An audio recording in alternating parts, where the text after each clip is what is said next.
ولا تقولوا لمن يقتل في سبيل الله أموات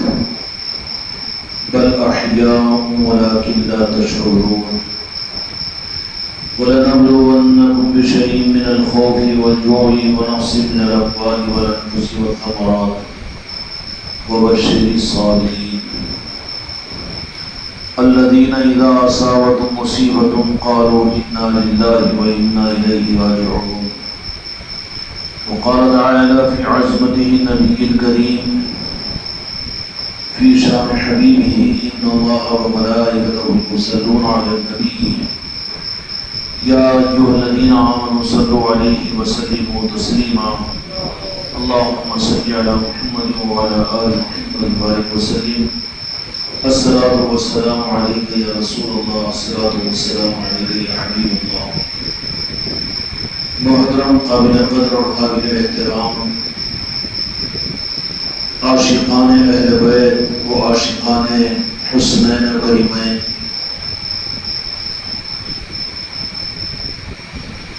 مہینے اور سال کے اعتبار سے ہر محرم الحرام کی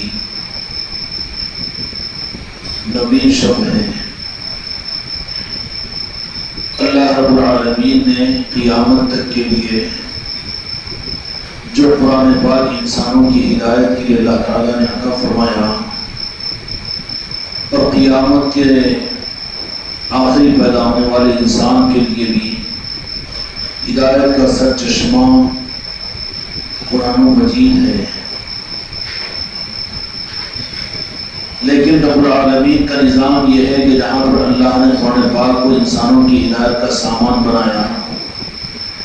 وہیں پر قرآن پاک کے ساتھ اللہ تبارک و تعالیٰ نے عمل قرآن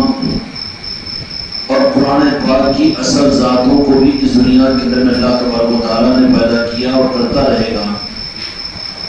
اور یہ نظام اللہ تبارک و تعالیٰ نے قیامت کے لیے چلانے کا فیصلہ فرما دیا. تو جہاں کے مالک میرے آقا کے دنیا سے ظاہری طور پر مردہ ہونے پر شریعت مکمل ہو چکی تھی، نبوت کا نظام ختم ہو چکا تھا، وحی کا سلسلہ بند ہو چکا تھا، سب کچھ تکمیل پا چکا تھا. اور اللہ تعالیٰ نے اسی مقصد کے لیے قرآن مجید کی وہ آیت کو قرآن پاک کے اندر میں بیان بھی فرما دیا. الیوم اکملت لکم دینکم واتممت علیکم نعمتی ورضیت لکم الاسلام دینا. دین مکمل ہو گیا، خدا کا مقصد پورا ہو گیا. اپنے محبوب کو اللہ تبارک و تعالیٰ نے اپنے پاس میں بلا لیا. یہ تکمیل مقصد خداوندی تو ہو چکا تھا، لیکن اس کے بعد اگر دیکھا جائے گا تو ہم اور آپ 14 صدی اور 15 صدی پر غور کریں گے تو پتہ یہ چلے گا کہ وہ دین کے دینے والی ذات و جہاں کے مالک میرے آقا کی اس دنیا سے پردہ ہو چکی ہے، نظر نہیں آ رہی ہے،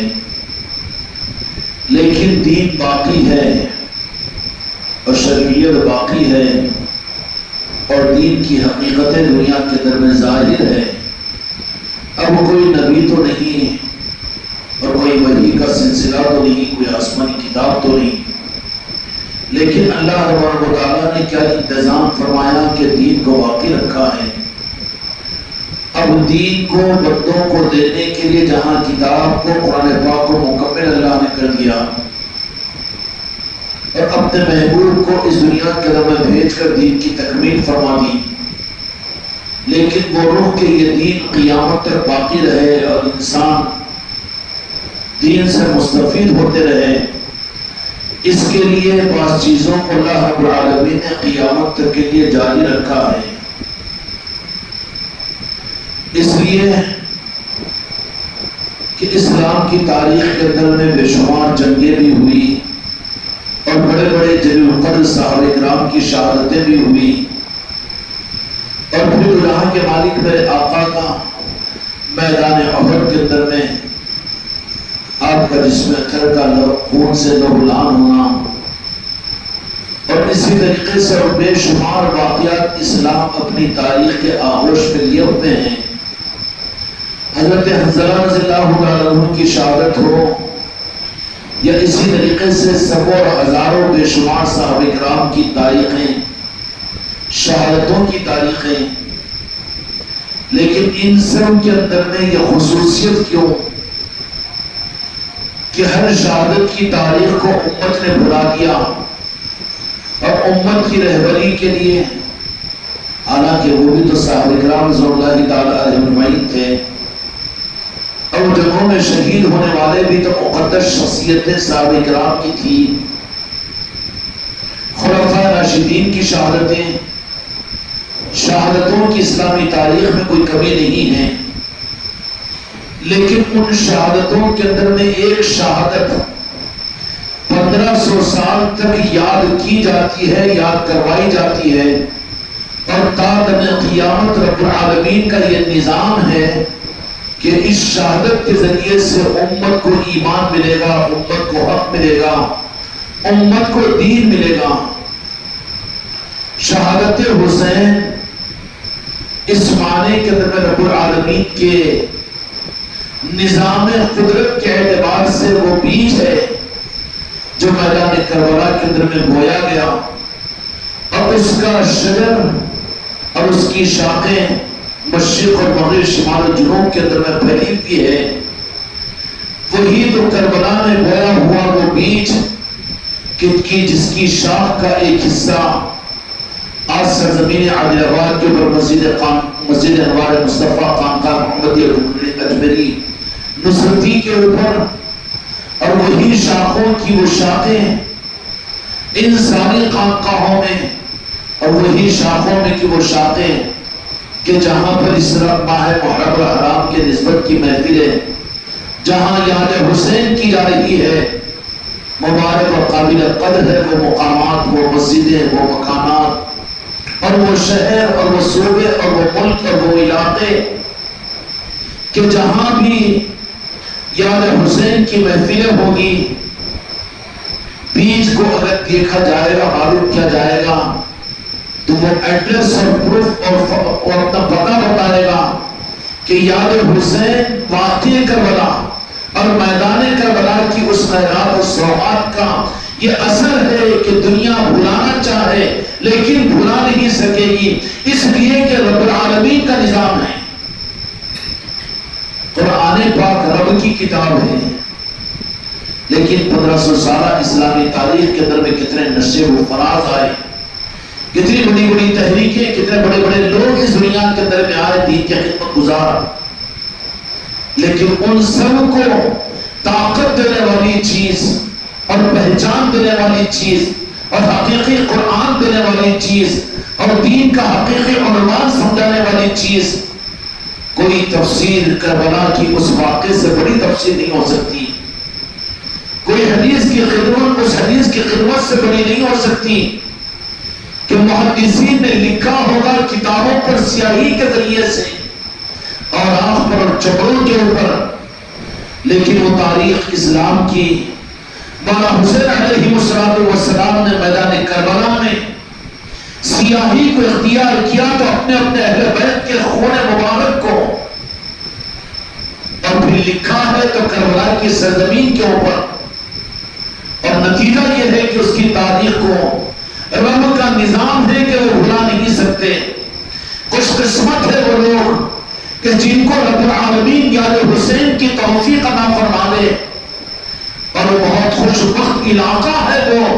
اور بہت منور ہے وہ مسجدیں اور وہ خانقاہیں اور وہ مکانات جہاں پر محرم الحرام کے اس مبارک مہینے کے اندر میں مبارک کیوں کہ قیامت تک کے دین کی روح کا نظام کربلا سے چلا ہے اور وہیں سے چلے گا۔ امام حسین علیہ السلام میدان کربلا کو اللہ کا فیصلہ تھا، اس کے انکار نہیں ہے، لیکن ایک سوال یہ ہے، اور تاریخ 1500 سالہ اسلام کی اس بات کو ثابت کرتی ہے کہ خدا کی قسم اگر کربلا قائم نہیں ہوتی تو میرے مصطفیٰ کا دین بچ نہیں سکتا تھا۔ اپنے شباب کے زمانے پر حکومتیں اور مسلمانوں کی حکومتیں اور وہ اسلام کی شباب کا وہ تاریخی منظر کہ جہاں پر ہر طرف میں اسلام کی فتوحات تھی اور اسلام کا نظام تھا، لیکن ان میں سے ایک خبیث گندا کیڑا ایسا پیدا ہوا کہ جس کا نام بھی زیادہ لینا جی نہیں چاہتا،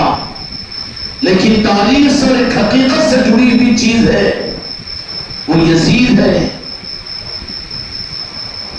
اللہ تبارک و تعالی ہم کو اور آپ کو ہمارے ایمانوں کی حفاظت فرمائے۔ یزید کے معاملات کے اندر میں ذرہ برابر نرم گوشے کا اختیار کرنا یہ بہت خطرناک چیز ہے۔ جو کیے ہیں وہ اپنے ایمان کو خطرات پر ڈالے ہیں۔ جنہوں نے کتابیں لکھی ہے خدا ان کو توبہ کی توفیق عطا فرمائے، اور جنہوں نے یزید کو بچانے کی کوشش کی اور بچانے کی کوشش یزید کو بچانے کی کوشش اور اس کے متعلق اس کی ذات کے بارے کے اندر نرم گوشے کا رکھنا حسینیوں نے نہیں کیا، پوری تاریخ اسلام کے اندر میں، اور کوئی اللہ کے مغرور بندوں نے نہیں کیا، بلکہ یزید کو بچانے کی کوشش یزیدیوں نے کی ہے۔ اللہ ان کی پہچان کروا دیتا ہے کہ جو یزید کو یہ کہے کہ ٹھیک ہے اس کا عمل اس کے ساتھ میں، اور اس کے بارے میں ہم کوئی فیصلہ کرنے پر کیوں کریں، اپنے آپ کو خطرے میں نہیں۔ اللہ نے بتا دیا کہ اس کی ذات کے معاملات کے اندر جو نرم گوشہ اختیار کرے، لک الحمد ولک الشکر، کہ میرے مولا حسین علیہ السلام کی نگاہ کرم اور نگاہ خاص ہے یہ بر اعظم ایشیا کے اندر میں، کہ یہاں کا ایک بظاہر بے دین مسلمان بھی کمزور عقیدے کا بھی تاریخ میں ایسا نہیں ملے گا جس نے اپنی اولاد کا نام یزید رکھا ہو، کوئی برداشت نہیں کریں گے۔ آپ کا بہت عقیدت مند ہو اور پوچھے کہ پیر صاحب آپ پر تو میری جان اور میری آل اولاد قربان، لیکن آپ میرے پوتے کا نام رکھیے، آزمائش کے لیے کہہ دو کہ یزید رکھو، تو وہ کمزور آدمی بھی لات مارے گا اور کہے گا کہ تم اپنی اولاد کا نام رکھو۔ اتنی نفرت، یہ دولت ہے جو بر اعظم ایشیا اور ہندوستان والوں کو مولا حسین نے عطا فرمائی۔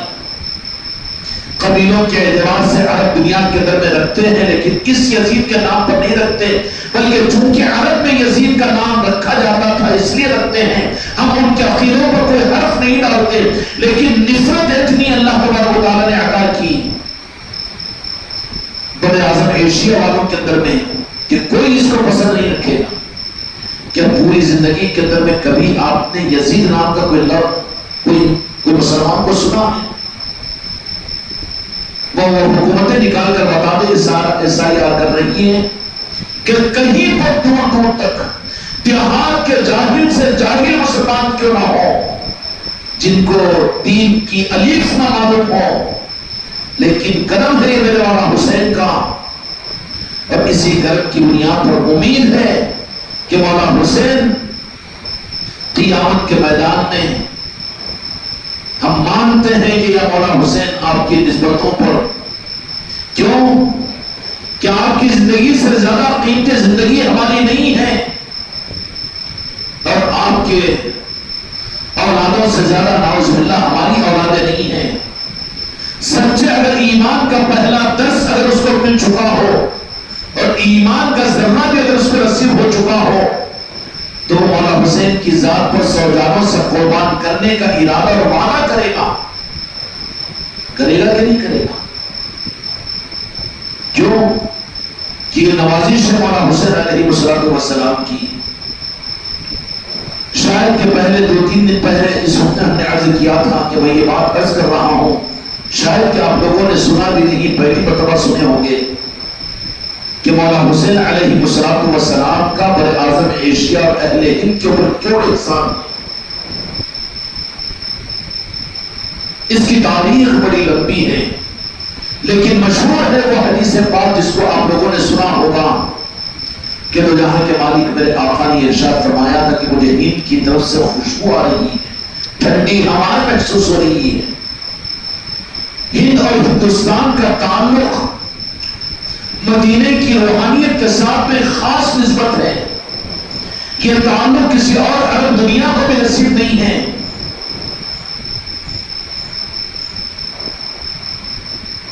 امام حسین علیہ السلام، بلکہ حقیقت یہ ہے کہ مولا حسین علیہ السلام کی اس شہادت کے بعد خدا نے اچھے انسانوں کے قلوب کی زمین پر مولا حسین کی محبت کا مہر لگا دیا. مہر لگا دیا. ورنہ عقیدتوں کا مرکز مولا حسین علیہ السلام کی ذات تھی.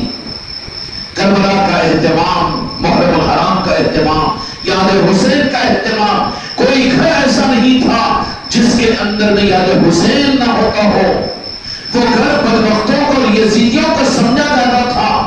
کہ جو محرم الحرام کے مہینے کے اندر میں یاد حسین اور مولا حسین کے تذکروں سے خالی عملی صورت میں چاہے محبت کے اظہار کے اندر میں کوئی بھی طریقہ کیوں نہ ہو، لیکن کوئی گھر، یہ تو یہ صدی کی بدبختی ہے کہ آج ان بدبختوں نے، بدعقیدوں نے امت کے اندر سے مولا حسین کی محبت کو نکالنے کی تحریکیں چلائی، تقریریں کی، کتابیں لکھی اور یزیدیت کو بڑھانے کے لیے حسینیت اور مولا حسین کی محبت کو انہوں نے دانستہ طور پر یہودیوں کے اشارے پر اور یہودی کارندوں اور محنتوں کی وجہ سے انہوں نے یہ دیکھا تو پھر حسینیت کے مزاج کو کم کرنے اور محبت حسین کو کم کر کے اس کے مقابلے پر یزیدیت کو آگے بڑھاوا دیا گیا.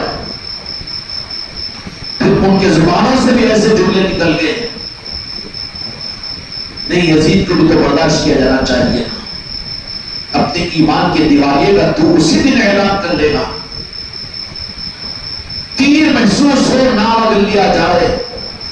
تو یہ اس بات کی علامت ہے کہ دل کے اندر میں نور باقی ہے.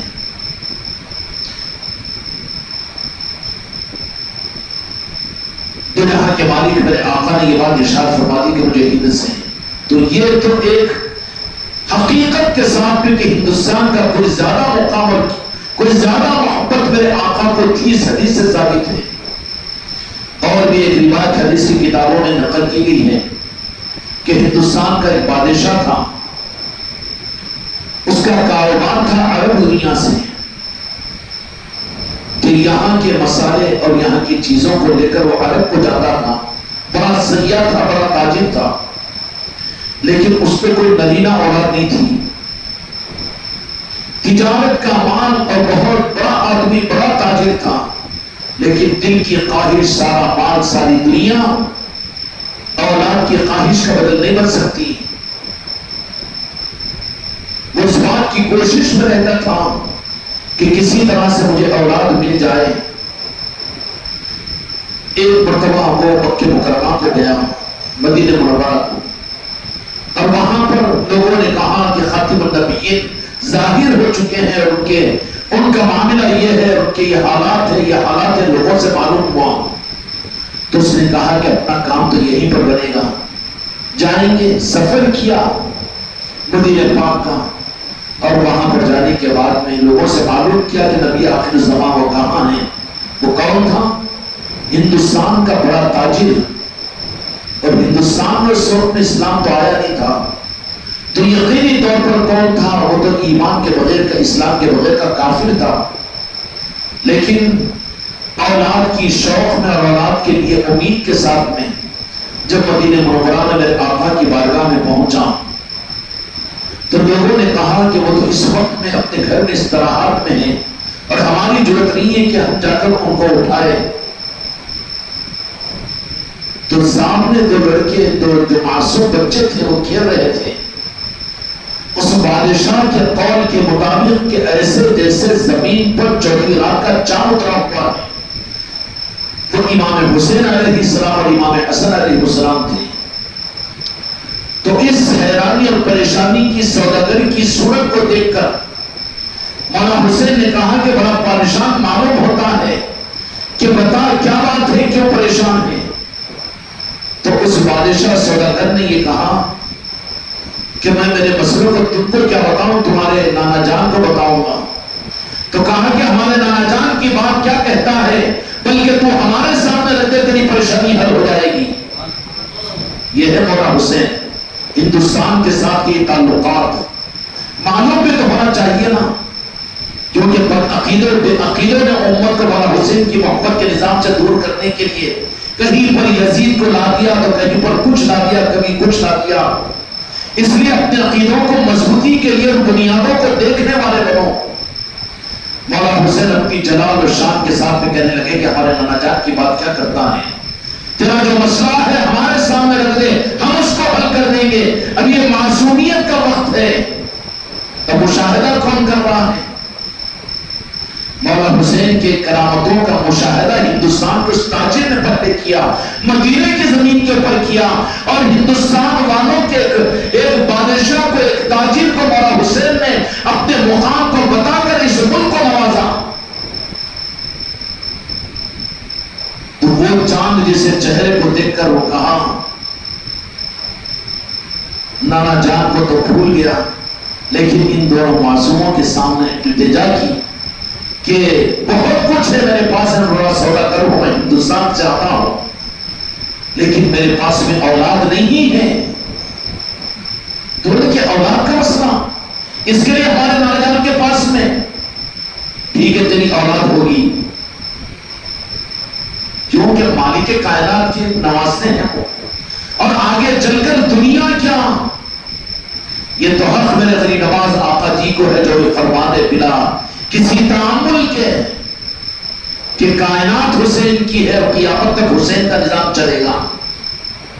یہ شامیانہ حسین کا ہے، یہ آسمان، یہ زمین حسین کی ہے، کائنات کا نظام حسین کے صدقے میں دنیا میں چلے گا. اس بادشاہ نے کہا کہ میں مطمئن، جاؤ مطمئن ہو جاؤ، کیا بات ہے. تو پھر نانا جان سے ملاقات نہیں، کہہ دیے ہم جائیے. وہ واپس ہندوستان کو آ گیا، اور آنے کے بعد اپنے لوگوں کے اندر میں وہ چہرے اور وہ چہروں کو دیکھ کر لوگوں سے کہتا کہ عجیب واقعہ میرے سامنے پیش ہوا کہ میں وہاں مدینہ منورہ کو گیا، اور وہاں پر نبی آخر الزمان کے بارے میں لوگوں نے بتایا، اور میں وہاں پر پہنچا ملاقات کے لیے، تو میرے مصطفیٰ سے تو ملاقات نہیں ہوئی، نوازوں سے ملاقات ہوئی. اور نوازے کون تھے؟ البدایہ و نہایہ کی روایت کے مطابق میں یہ سر کے بال سے لے کر ناف تک کا حصہ حضرت امام حسن علیہ السلام کا تھا، اور ناف سے لے کر قدم مبارک کے مبارکہ تک امام حسین علیہ السلام بالکل مشابہ، چلتے بھی ویسے ہی تھے اور قدم مبارک بھی ویسے ہی رکھتے. ہم تو نالے پاک اور قربان ہونے والے، اس لیے حضرت حسین کو حسین کہتے ہیں، کیونکہ میرے مصطفیٰ کے نالے پاک حسین کریمین کے قدم مبارک تھے. یہ فیضان دیا. اور دوسری بات یہ ہے، مولا حسن علیہ السلام کو چونکہ اللہ تبارک و تعالیٰ کا نظام تھا کہ زہر دے کر استعمال ہونے والی بیوی ہوگی اور یزیدی سازش ہوگی، اور زہر دے کر آپ کی شہادت پیش ہوگی. لیکن مولا حسین علیہ السلام کی شہادت کے لیے اللہ اور اس کے محبوب نے، رب اور رسول نے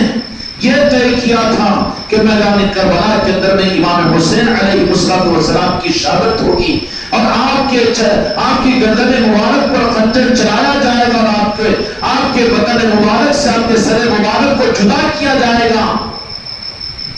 تو پھر میدان کربلا کے اندر میں اللہ کو تو گوارا نہیں ہے کہ اپنے محبوب کے اس عکس کو بھی دنیا کے اندر میں، اس لیے عکس اوپر تھا جو شہادت ہونے والی تھی، ان کے لیے نیچے کی مشابہت میرے مصطفیٰ کی عطا کی، اور اوپر کی مشابہت تو امام حسن کی تھی. اب اس بڑے تاجر نے ہندوستان میں آ کر بڑا تذکرہ کیا یہاں پر، تو لیکن ان کا تذکرہ کیا دیوانہ ہو گیا ہے؟ تو آدمی کا تاثر ہوتا ہے، تذکرے بھی کر لیتا ہے، اور تذکرے کرنا اچھی چیز ہے، نورانیت کی علامت ہے. اس لیے مدینہ پاک کو اگر کوئی جا کر آئے تو مہینہ 2 مہینے تو یاد کرتے رہتے ہیں، مکہ مکرمہ کو یاد کرتے رہتے ہیں. اسی طریقے سے اچھے مقامات پر جاتے ہیں، بغداد شریف پر جاتے ہیں، کربلا مولا پر جاتے ہیں، نجف اشرف پر جاتے ہیں، تو تو وہ ان کے دلوں سے مٹائے نہیں مٹتی وہ چیز. اب اس بڑے تاجر نے آ کر اپنے قبیلہ اور خاندانوں کے اندر میں، اور وہ قبیلہ اس ملک کے برہمنوں کا تھا، اس نے اپنے علاقے گجرات کے علاقے ہی کے لوگ تھے، وہ آ کر وہاں کے وہ تاثرات کو اپنے خاندان میں اس نے بیان کرنا شروع کیا کہ میری زندگی کے اندر میں ایسے چہروں کو میں نے نہیں دیکھا. کس کے تذکرے ہو رہے ہیں؟ تذکرے مصطفیٰ سے پہلے اس ہندوستان کی سرزمین پر خوش ہو جاؤ اس بات کے اوپر کہ یہ ہندوستان کی سرزمین وہ ہے کہ میرے مصطفیٰ کے تذکرے سے پہلے نور تو آ چکا تھا میرے مصطفیٰ کا اس سرزمین کے اوپر، سرندیب کے علاقے میں، لیکن تذکرے حسن و جمال کے مولا حسین اور حسن کے ہوئے ہیں. اس لیے اولیاء بھی ہندوستان کا رخ کیے ہیں. حسنی اولیاء جو پیارے پیر کے سلسلے سے ہے وہ بھی ہندوستان کا رخ، اور حسینی اولیاء یہ تو ولایت کی ایک تواتر کے ساتھ میں چلنے والے قیامت تک کا ایک نظام ہے. ان کے اندر میں حسینی اولیاء بھی پورے کے پورے ان کی تمنا ہندوستان کی، اور اسی حسن میں دوبارہ کرنے کے لیے تو جہاں کے مالک میرے آقا نے اسلام کے 500 برس گزر جانے کے بعد میں وہ حسن و جمال کا چراغ بنا کر اپنے شہزادے کو، آل علی اور اولاد علی کو، اور فاطمہ الزہرا صلی اللہ علیہ کے نور نظر کو خواجہ خاقان خواجہ معین الدین کی صورت میں ہندوستان کی سرزمین پر بھیجا کہ وہ چراغ کی روشنی کو پھر سے تم کو روح دے دو. قومیں تمہاری مخالفت نہیں کرے گی، بلکہ چونکہ وہ روشنی سے مانوس سے وہ قومیں یہاں کے برادران وطن کی قدر کرے تو ان کے دلوں پر حسن و حسین کی محبت اور ان کی روشنی کا اثر ہے، ان کی خوشبوئیں ان کے روحوں کے اندر میں ہیں. تم مسلکوں، جماعتوں کو، تحریکوں کو پیش کرو تو تم کو چکر کہیں گے، تم کو تو ٹیررسٹ کہیں گے. تم اپنے حبے اور جھوٹ سے قوموں کو متاثر نہیں کر سکتے، بلکہ وہ نور ان کے سامنے لا دو، یا حسین کہہ دو، یا غریب آواز کہہ دو، یا غوث اعظم کہہ دو. وہ کہنے پر وہ بدعتی اور مشرک تو نہیں کہیں گے، مخالفت تو نہیں کریں گے، بلکہ وہ خوش ہوں گے. میں تعریف نہیں کر رہا ہوں، اور یہ ایک حقیقت ہے. آپ تجربہ کر کے دیکھ لینا کہ کتنا ہی زیادہ اسلام کا دشمن اور کتنا ہی زیادہ متشدد برادران وطن کیوں نہ ہو، ان کے سامنے تم اپنوں کی تذکرے کرو، قرآن کو پیش کرو. ہو سکتا ہے کہ وہ تم کا اندر انکار کریں، لیکن اور قوموں کے سامنے مولا حسن اور مولا حسین کا تذکرہ کرو، یا خواجہ خواجگان کا تذکرہ کرو، یا راجہ شاہ ولی کا تذکرہ کرو. انہیں منہ چڑھائے گا چھیپڑا، بلبلوں پر ناچنے والا، لیکن وہ نہیں، وہ تو اچھے لوگ ہیں. ہم بھی خود جاتے ہیں، اور جاتے بے ادبی کے ساتھ میں اپنے غرض و مفاد کے لیے نہیں، بلکہ ادب کے ساتھ میں پہلے پانی نہا کر وہاں جا کر اپنے ماتھے کو ٹیک کر آتے ہیں. تو کوئی دوسرا نہیں بولے گا راجی ہو. اللہ تعالیٰ پوری امت کی گمراہیت سے حفاظت فرما. یہ چیز جو ملی ہے اس ہندوستان کی سرزمین کو، اس لیے یہاں پر صوفیت پنپی ہے، اولیاء کی محبتیں پنپی ہے، اور اولیاء باضابطہ عراق و بغداد سمرقند سے اس ملک کا رخ کیے ہیں. اولیاء یہاں پر سرزمین پر اپنی آرام گاہوں کو بنانے کی دعا کر کے میرے مصطفیٰ سے اجازت لے کر اس ملک کی سرزمین کو اپنی چوکھٹوں سے سجایا ہے. مشرق میں چلے جاؤ کہ مغرب میں، شمال کے جنوب میں ملے گی کہ نہیں اولیاء کے آستانے، اولیاء کے آستانے نظر آئیں گے. اولیاء کی محبتیں ہر ایک کا رنگ الگ ہے، قوموں کو سنبھالے ہوئے ہیں اور انسانیت کو سنبھالے ہوئے ہیں، دنیا کو سنبھالے ہوئے ہیں. یہ سنبھالنے کا نظام ہندوستان میں امام حسین علیہ السلام کا جو تم کو مجھ کو نظر آئے گا وہ کسی اور ملک کے اندر میں نظر نہیں آئے گا. ہائے ہائے، مولا حسین علیہ السلام کے ساتھ اس ملک کو خاص نسبت حاصل ہے. بڑے والہانہ انداز کے اپنے قبیلے کے اندر میں اس نے تذکرے شروع کر دیے. کیسے دو چاند سورج کو ہم نے دیکھا وہاں مدینے کے اندر، دیکھ کر فریفتہ ہو گئے. نور حسنین کے اوپر اس کا دل آ گیا، اور ہمیشہ نظروں کے اندر مولا حسین کا ہی نور ہوتا تھا، ان کے چہرے ہوتے تھے. اس کے خاندان والوں نے بندوں نے کہا کہ ایسا کیسا جنون تم کو؟ کہا کہ نہیں، اگر تم بھی ان کو دیکھ لو تو تمہارا دل بھی ایسے ہی ہو جائے گا۔ تو اچھا اتنا متاثر کیوں ہوا؟ پھر کچھ اپنا بھی کام نکالا کہ نہیں نکالا؟ کہا کہ کام تو رکھو بازو کو، لیکن دیدار ہو گیا مجھے یہ کافی ہے۔ دیدار ہو گیا، میں نے دیکھ لیا اپنی نظروں سے، بے پردے کے چاند کی روشنی کو میں نے دیکھ لیا۔ مولا حسین علیہ السلام نے کہا کہ تیرے اس مسئلے کے لیے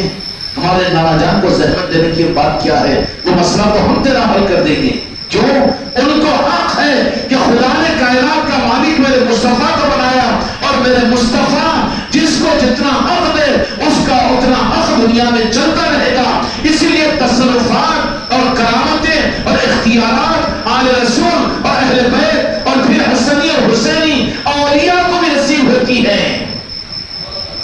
کیونکہ وہ مالک ہے۔ مالکوں نے وراثت کے در میں عطا کر دیا،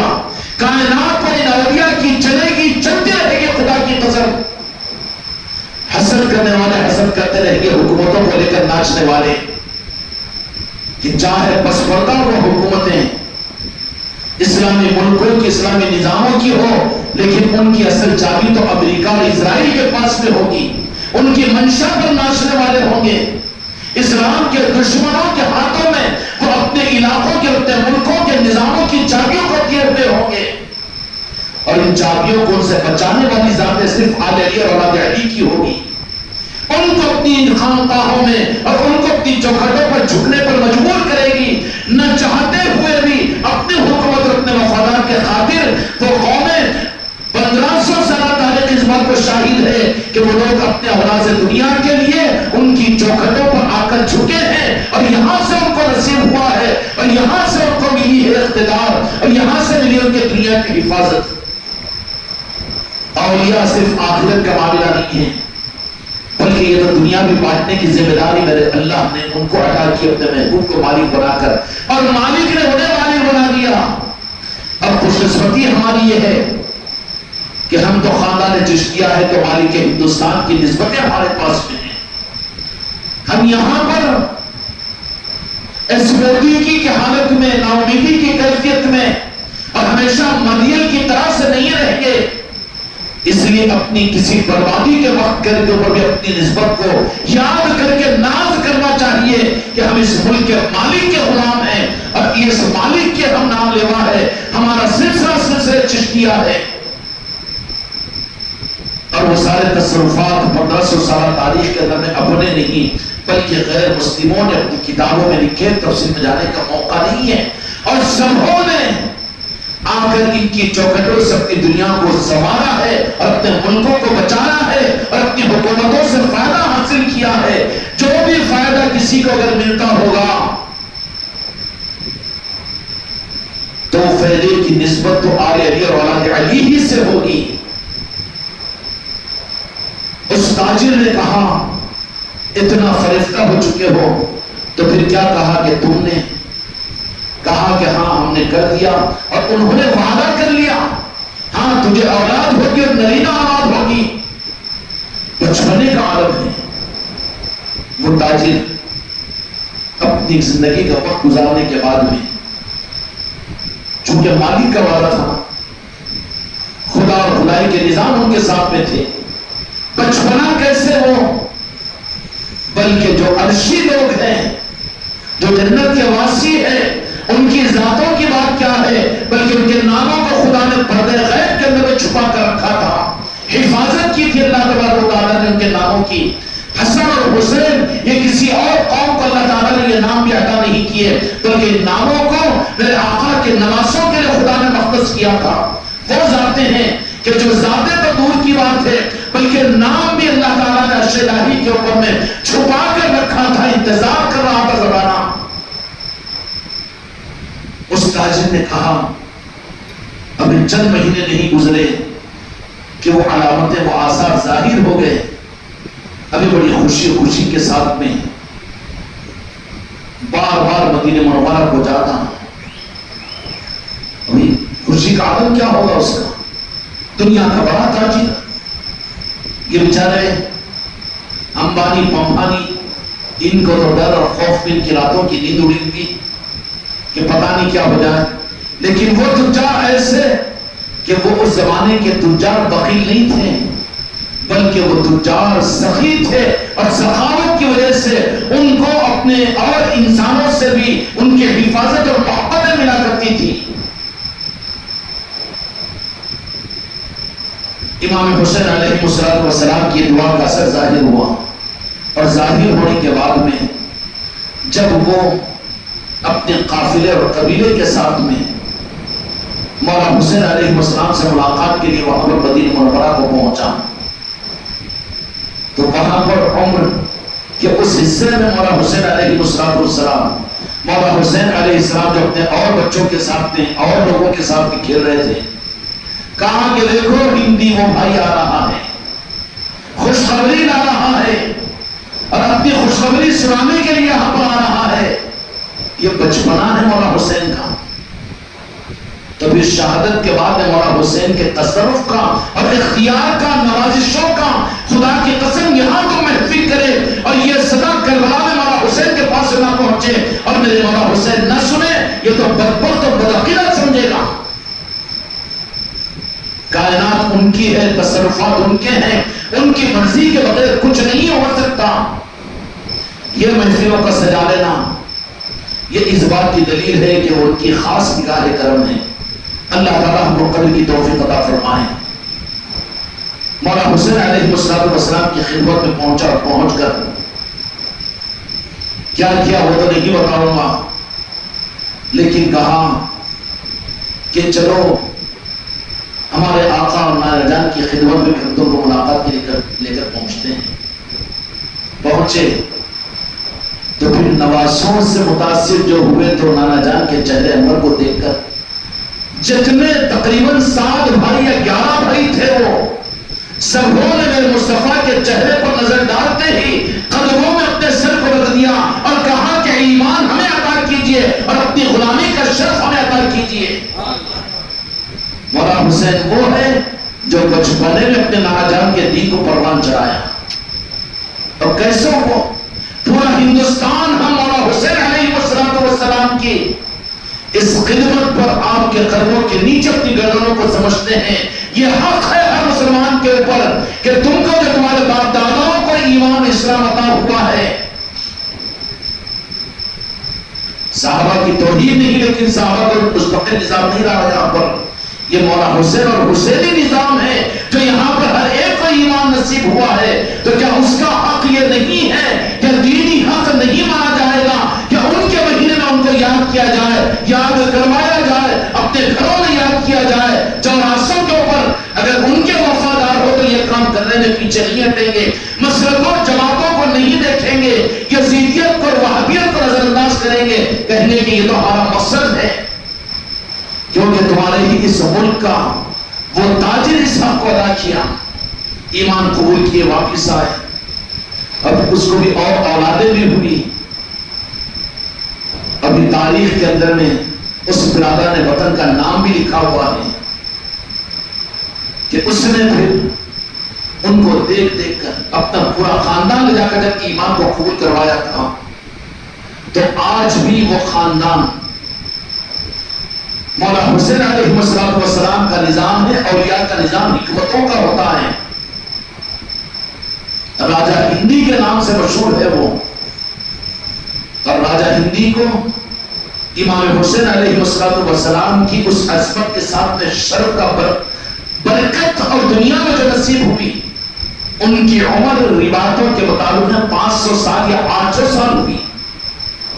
اور آج ان کا آستانہ بنا ہوا ہے. راجہ ہندی کے نام سے مشہور ہے. ان کا فیض جاری ہے. کون سا فیض کہ جنہوں نے مولا حسین کو اپنی نظروں سے دیکھا تھا بچپنے کی حالت میں. ہندوستان کے سرزمین کی قدر کرو تم یہاں کرایہ دار نہیں ہو. مالکوں کے اگر ان کے نام لگا کر سچے بن جائے تمہارے اندر کی بزدلی کی وجہ یہ ہے کہ تمہاری نسبتیں مالکوں سے ختم ہو گئی ہے نسبتیں باقی نہیں ہیں. تم اپنے آپ کو کرایہ دار سمجھ رہے ہو ڈر رہے ہو گھبرا رہے ہو. اگر ہمت کو اپنے اندر پیدا کرنا ہو تو مالکانہ حقوق کو حاصل کرنے کے لیے چار سلسلے قادریہ اور چشتیہ اور صابریہ اور نقشبندیہ بچپن دیا، ان کی چوکھٹوں پہ جا کر ان کی غلامی اور ان کے اہل سلسلہ کے درمیان کو داخل کرو تاکہ تمہارے اندر جرأت اور ہمت پیدا ہو جائے۔ امام حسین علیہ السلام نے یہ سب کچھ بھی اپنے بچپنے کی حالت میں کیا۔ جدو جہاں کے مالک میرے آقا نے ان چیزوں کو دیکھ کر کہا، امام حسین علیہ السلام کا یہ رخ ہندوستان کو جو نوازشیں عطا کی مولا حسین علیہ السلام نے، میرے مصطفیٰ بھی اس سے خوش ہوئے، اور یہی خوشی کی وجہ سے اولیاء اس ملک میں آنے کو پسند کیے۔ بڑے بڑے باکمان اولیاء اس ملک کے اندر میں آ کر اپنی چوکھٹیں انہوں نے بنائی، اور یہی وہ محبت کا رخ تھا کہ اس تاجر نے کہا کہ ہم تو اپنے نام کو بدل دیں گے، لیکن آج بھی وہ خاندان اس ہندوستان کے اندر میں ہے، اپنے آپ کو حسینی برہمن کہتا ہے۔ برہمنوں میں معلوم ہے نا کتنی کڑوی قوم ہوتی ہے، وہ جو غلط لوگ ہیں وہ تو مرنے کے بعد بھی نہیں چلتے، کتے کھینچ کے لے جاتے ہیں، لیکن جو درمیان کے لوگ ہیں پھر بھی وہ اپنی پہچان، اور جو ان میں اچھے ہیں انہوں نے آج تک اپنا نام نہیں بدلا۔ اس کو حسین نام رکھو تو الرجی پیدا ہوتا ہے، اس کی وجہ شاہ رخ خان رکھ، ادھر کا ہے، یا وہ نام رکھو، یہ نام رکھو، دیکھتا جا کے نیٹ کے اوپر ٹٹولتا نکالتا ناموں کو۔ ارے بدبخت،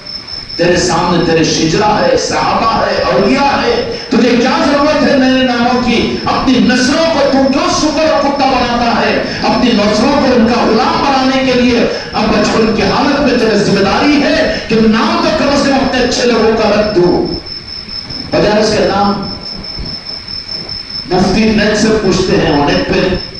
شاہی صاحب یہ بس بھی ناموں کی ذرا لیت نکالو نیٹ کی، کیا نام ہے، کیا نام ہے، کیا کر رہا ہے، کیا کر رہا ہے؟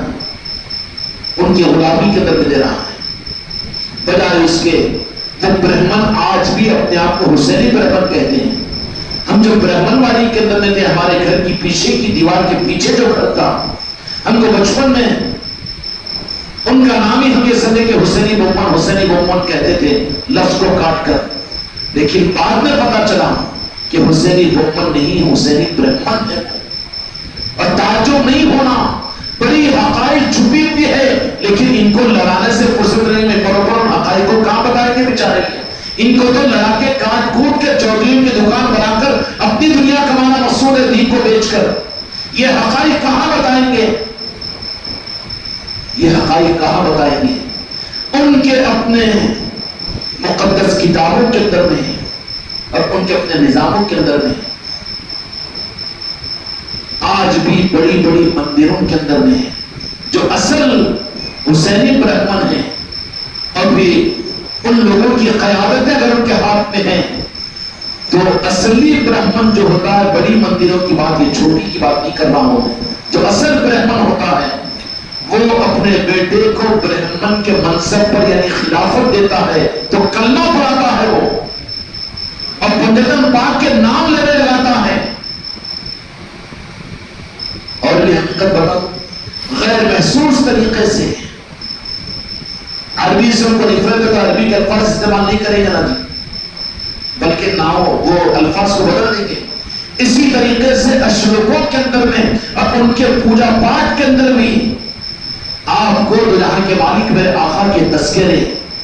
اوم تانمسا جو ان کا ایک اشلوک ہے، اس سے مراد ان کی سرسری کی تحقیق کے اعتبار سے وہ نام میرے مصطفیٰ جو جہاں کے مالک حضرت محمد مصطفیٰ صلی اللہ علیہ وسلم کا اسم مبارک ہے، جو انہیں تو سوتے رہنا فجر چھوڑ کر تہجد چھوڑ کر مندروں کے اندر میں وہ 3 بجے رات سے اٹھ کر بھجن لگاتے، اس میں یہ اشلوک آتا ہے، یاد انہوں کر رہے ہیں اور آگے نہیں ہو، اور یہ وہ حقیقتیں ہیں کہ جن کا انکار نہیں کر سکتے۔ اور اگر کھولو ان باتوں کو، نہیں کھولیں گے چھپ کے رہنے تو محنت کرو، آگے دیکھتے جاؤ۔ وہ قومیں انہی محبتوں کی وجہ سے، اہل بیت کی محبت سے تمہارے اسلام کو سمجھے گی۔ مسئلہ اسلام کو اگر تم اہل بیت کی محبت اور پنجتن پاک اور اولیاء کے نظاموں سے الگ کر کے، تو وہ قومیں تمہیں ٹیررسٹ کہے گی، تمہیں دہشت گرد کہے گی، ظالم کہے گی، انسانوں کو ہلاک کرنے والی کہے گی۔ اور یہ یہ بھروسہ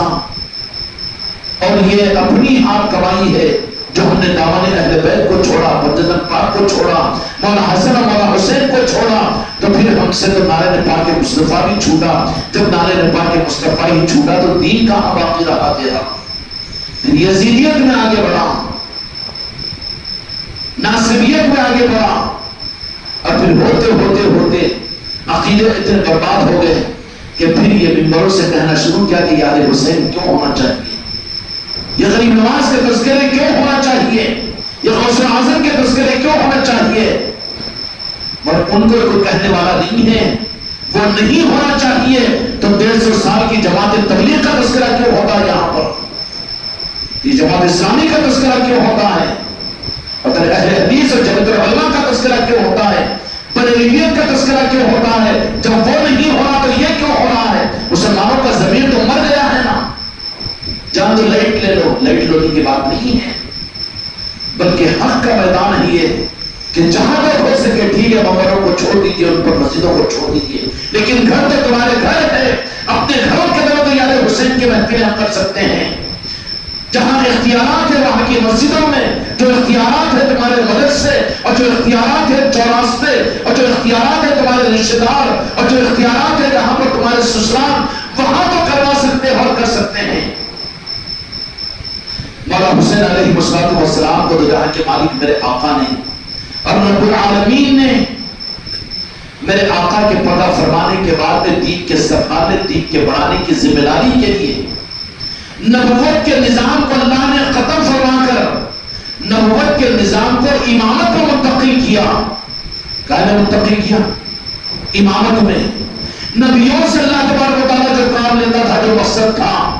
اب اس نظام کو بدل کر اللہ نے نبوت کے نظام کو امامت میں منتقل کیا۔ وہ کام اللہ تبارک و تعالیٰ اب آئمہ طریقے سے لے گا، اہل بیت سے لے گا۔ اس کے لیے ان میں عظمت والی ذات مولا کائنات مولا علی علیہ السلام کی ہے، امام حسن علیہ السلام کی ہے، اور وہیں پر اس رخ کو بتا دینے اور سمجھا دینے کے لیے کہ میرے نواسے کا عالم کیا ہوگا، میرے نواسے کا مقام کیا ہے، اس کے لیے مولا حسین علیہ السلام کو میرے مصطفیٰ نے تیار فرمایا، اور تیار فرما کر امت کے سامنے بتا دیا کہ میرے، اسی لیے فرمایا میرے آقا نے کہ حسین مجھ سے ہوں اور میں حسین سے ہوں۔ حسین مجھ سے ہے، یہ تو ہے نواسے اور آپ کی آل اور آپ کی اولاد، میرے آقا نے فرما دیا، لیکن میں حسین سے ہوں کیا مطلب ہے؟ یہاں پر میں حسین سے مراد کہ میرا دین حسین سے ہے اور دین حسین ہے، اور جو حسین کو حاصل کر لے محبت حسین کو، وہی تو اصل دین کو حاصل کیا۔ اور جس کے دین میں محبت حسین اگر نہ ہو تو اس کے پاس میں تو وہ پتہ نہیں کون سا دین ہے جو خدا کے بارگاہ میں کیا قبول ہوگا۔ مولا حسین علیہ السلام کو جس مقصد کے لیے اللہ تبارک و تعالیٰ نے اور میرے مصطفیٰ نے جو ظاہر کیا تھا، جو کرنا تھا، اس کام کے لیے میرے آقا نے خود مولا حسین علیہ السلام کی تربیت فرمائی۔ جب مولا حسین علیہ السلام کی ولادت ہوئی تو جہاں کے مالک میرے آقا تشریف لائے، اور لانے کے بعد میں سید کائنات کہ اس شہزادے کو اپنے ہاتھ میں لے کر تو جہاں کے مالک میرے آقا نے تبلیغ فرمائی، اور اس کے بعد میں دیکھنے والی نظروں نے دیکھا مولا کائنات مولا علی علیہ السلام کی کہ دیر تک اپنی زبان مبارک کو مولا حسین علیہ السلام کے منہ میں دے دیا، اور وہ معصوم شہزادے بہت دیر تک دنیا جانتی ہے کہ معصوم بچے اپنی ماں کا دودھ پیتے ہیں، لیکن میرے مصطفیٰ کی اور مولا حسین کی ذات وہ ہے کہ جنہوں نے سب سے پہلے میرے مصطفیٰ کی زبان سے، میرے مصطفیٰ کی زبان مبارک سے لعاب دہن نہیں بلکہ کیا کچھ چوسا ہوگا، اور میرے مصطفیٰ نے اپنی زبان مبارک سے مولا حسین کو جو عطا کیا وہ کسی اور کو نہیں مل سکا۔ صبر بھی عطا کیا، شہادت کا پیغام بھی عطا کیا، عظمتیں بھی عطا کی، تصرف بھی عطا کیا، قرآن بھی عطا کیا، معرفت بھی عطا کیا، خدا کا رمز بھی عطا کیا۔ اور مولا حسین ہے کہ بہت دیر تک میرے مصطفیٰ کی زبان مبارک کو چوستے رہے، جب سیراب ہو گئے تو جب ہٹے ہیں تو مسکرایا, دنیا کو بتا دیا کہ جس مقصد کے لیے مجھے میرے نانا جان نے پیدا کیا ہے, رب العالمین نے پیدا کیا ہے, کہ میں وہ ہوں گا کہ کہیں پر میرے قدم پیچھے نہیں ہٹیں گے. امام حسین علیہ السلام کو تو جہاں کے مالک میرے آقا نے سید کائنات کے گود میں دے دیا اور کہہ دیا کہ اس شہزادے کا خیال رکھنا, اس کی تربیت کرنا, اور جس شہزادے کی تربیت کے لیے سید کائنات جیسی ماں ہو, اور جن کی تربیت کے لیے جبرائیل امین جن کے گھر کے نوکر ہو, اور وہ شہزادے حسین کا معاملہ یہ ہو کہ جن کا جھولا جھلانے کے لیے جبرائیل امین آئے, اور جس شہزادے کا مقام اور مرتبہ یہ ہے کہ جن کے کپڑوں کے لانے کے لیے ترجیح کر جبرائیل امین آئے. تربیت کیسی ہوئی, کن کے ہاتھوں میں ہوئی؟ ابو جان کا معاملہ حضرت مولا کائنات مولا علی علیہ السلام ہے, اور والدہ محترمہ کی بات ہے تو سید کائنات ہے, نانا جان کی بات ہے تو جہاں کے مالک میرے آقا کی ذات ہے. اتنی عصمت والی نظاموں کے ساتھ میں جس ذات کو تیار کیا گیا, اور کس کے لیے تیار کیا گیا کہ دنیا کائنات کی ملکیت آپ کے ہاتھ میں عطا کی گئی. کیا مجال تھی؟ لوگ یہ کہہ دیتے ہیں ظاہری روایتوں کو لے کر کہ 7 محرم سے میدان کربلا کے اندر جب امام حسین علیہ السلام پہنچے ہیں تو پانی بند کر دیا گیا. نہر فرات, دریائے فرات کا پانی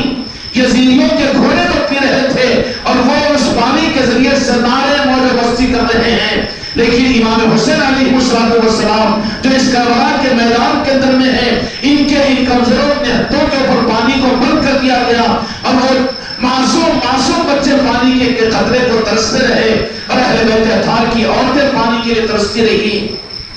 ترسی نہیں ہے بلکہ کہنے والے عاشق نے کہہ دیا کہ امام حسین پانی کو نہیں ترسے, بلکہ حقیقت یہ تھی کہ دریا دجلہ ابال آتا اس کے اندر میں, اور بابا چاہتا کہ مولانا حسین کے پاس میں پہنچ جاؤں. لیکن مولانا حسین کہتے کہ یہی امتحان کا میدان ہے, امتحان کے میدان میں مدد نہیں لی جاتی, امتحان دینا مقصود ہوتا ہے. ناصری وہاں پر یہ کہہ دیتے ہیں, یزیدی یہ کہہ دیتے ہیں وہاں پر کہ مولا علی نے کیوں مدد نہیں کی, جب مولا علی مدد کرتے ہیں, المدد یا علی کہتے ہیں, تو وہاں پر کیوں مدد نہیں کیا؟ اے نادان کے بچے, بے وقوف, اپنے عقیدے سے توبہ کر. مولا کائنات کو تو اللہ تبارک و تعالیٰ نے انسانیت کی مدد کے لیے بنایا ہے. اللہ کی مدد علی کے ساتھ, اور علی کی مدد سارے انسانوں کے ساتھ میں ہے. پھر کربلا میں کتنا بڑا ناصری ہے, کمزوریوں کو نکالنے کی چکر میں حدیثوں کو استعمال کرتا ہے, نعوذ باللہ. پھر علی کیوں میدان کربلا میں مدد نہیں کیے؟ جبکہ حقیقت یہ ہے البلاء والنہیہ کی حدیث کی کتاب کی روایتوں کے مطابق میں کہ میدان کربلا کا جب واقعہ پیش آیا, اور جس وقت شہادت مولا حسین علیہ السلام بھی مدینہ منورہ کے اندر میں حضرت عبداللہ ابن عباس اور ایسے ہی دوسرے صحابہ اور ام سلمہ رضی اللہ تعالی عنہ فوراً جاگ کر اٹھی. اس وقت کے اوپر مدینہ منورہ کے اندر میں استراحت فرما رہی تھی, اور حضرت عبداللہ ابن عباس رضی اللہ تعالیٰ عنہ بھی آگے سے آواز کو سن کر کہ کیا ہوا, تو کہا کہ جہاں کے مالک میرے آقا کی مجھے زیارت ہوئی ہے, اور ایسا محسوس ہوا کہ آپ لمبے سفر سے تشریف لائے ہیں, پھر بھی اگر حسین کے جلد سے ناجائز تو خود ناجائز کی اولاد ہے, اپنی حرامی ہونے کا ثبوت دے رہا ہے. اگر حرامی ہوتا تو ان چیزوں کو اختیار کرتا,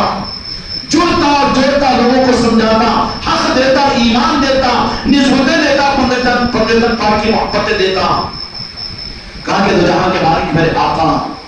اس حالت میں تشریف لائے مدینہ منورہ کو کہ آپ کے چہرے مبارک پر سفر کی تھکان محسوس ہو رہی ہے, اور آپ کے زلف مبارک میں گردیں محسوس ہو رہی ہیں.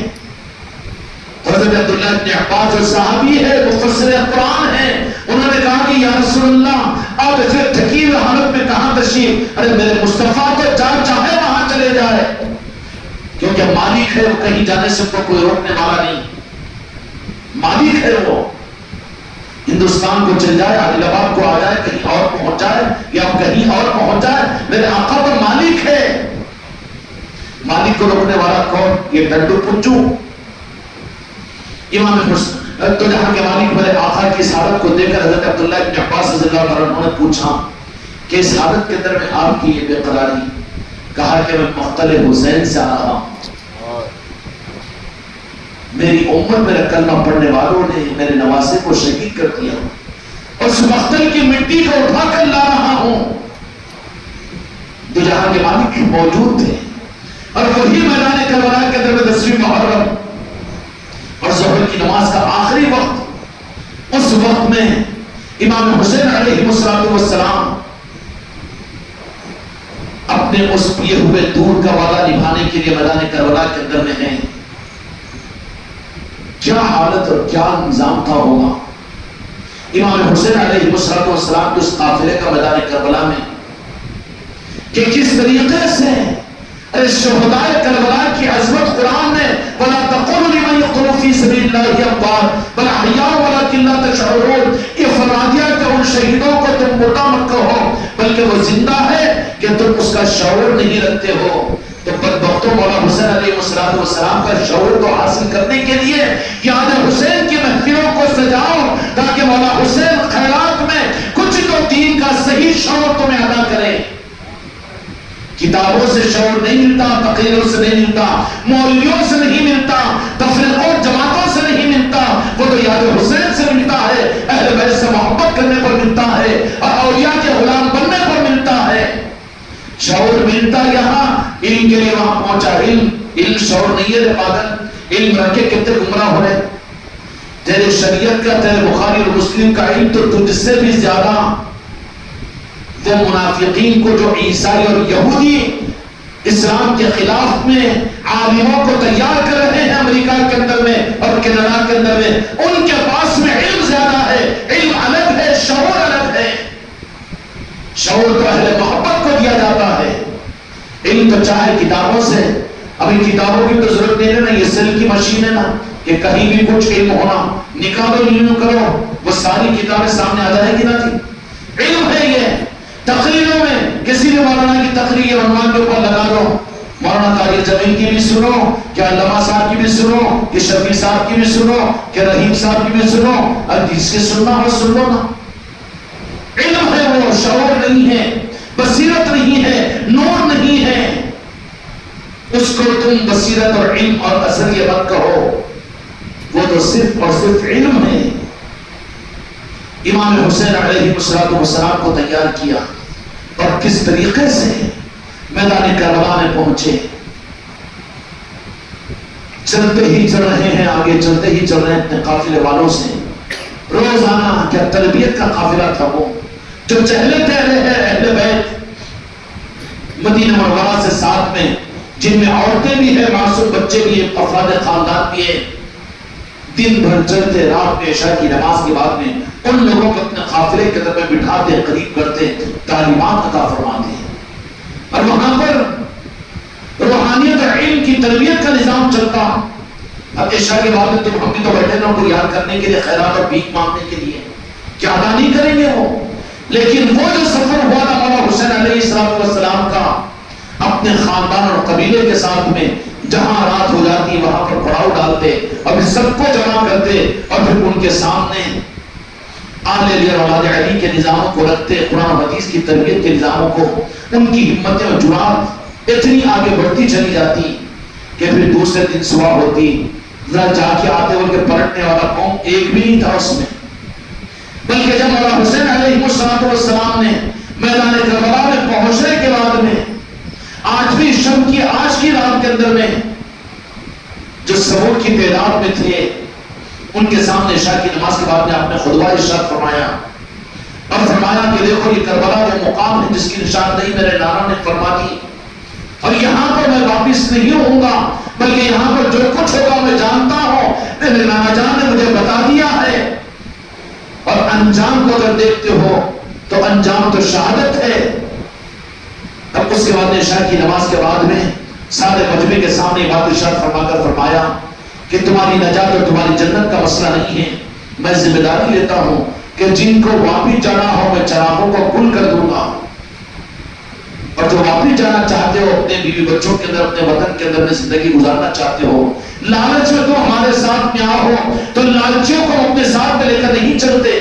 نظام ملاد اور نظام طریقت کا نظام لالچیوں کو دنیا کے اغراض کے لیے آنے والوں کو ساتھ لے لے کر چلنے کا نہیں ہوتا، بلکہ بے نیازی کا، تربیت کا ہوتا ہے، تزکیے کا ہوتا ہے۔ ان کے دل سے اپنے دنیاوی اغراض کو ختم کرنے کا نظام، طریقت کا نظام ہے۔ اور جب تک دنیا کے اپنے مفادات کی نسبتوں کو ساتھ میں رکھ کر اس نظام میں چلو بھی تو خطرہ ہے کہ کون سی رات میں رائے کرنی جاؤ گے۔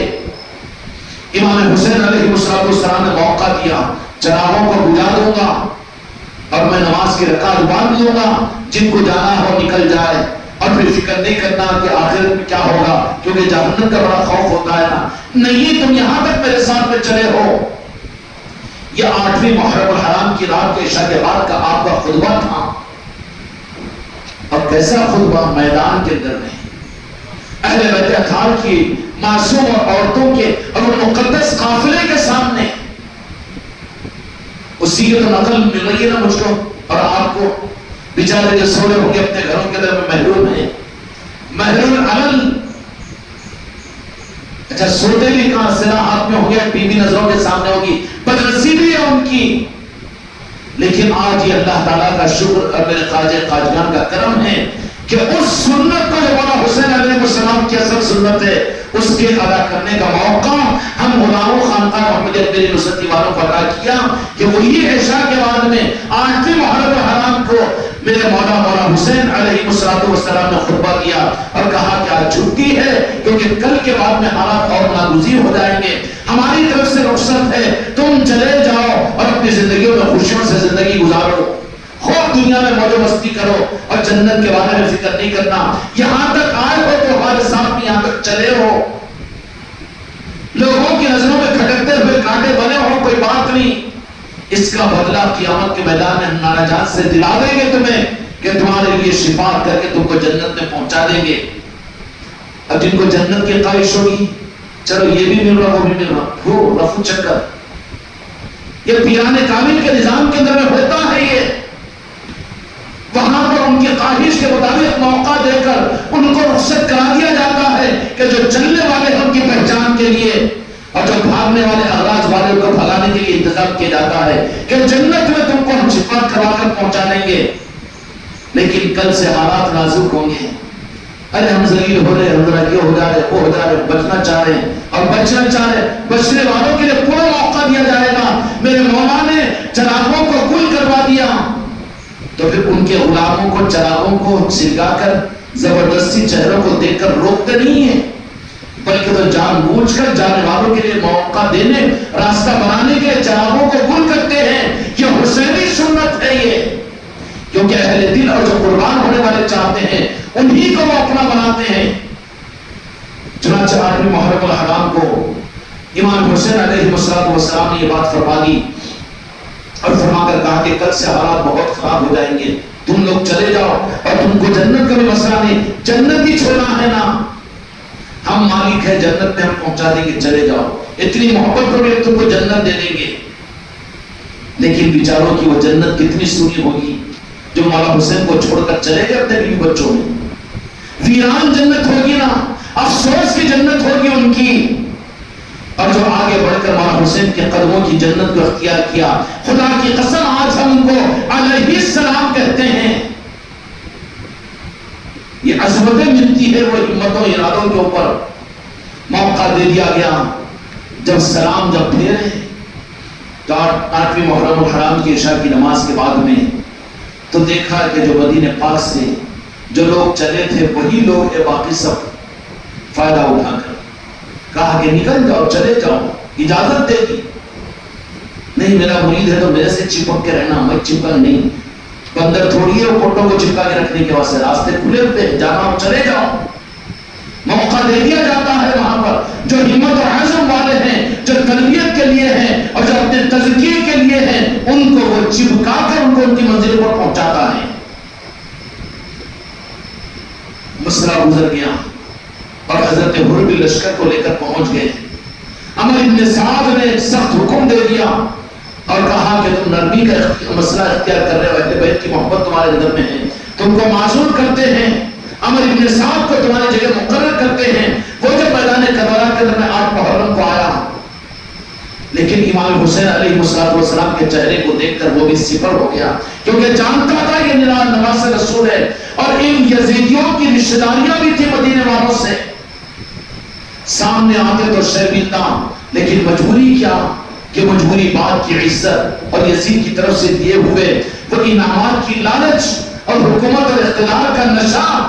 ان کو امام حسین علیہ السلام کے مقابلے پر میدان کربلا کے اندر میں کھڑا کیا ہوا تھا۔ اور حالت کیا تھی کہ میدان کربلا کے اندر بھی امامت تو میرے مولا امام حسین علیہ السلام کی تھی،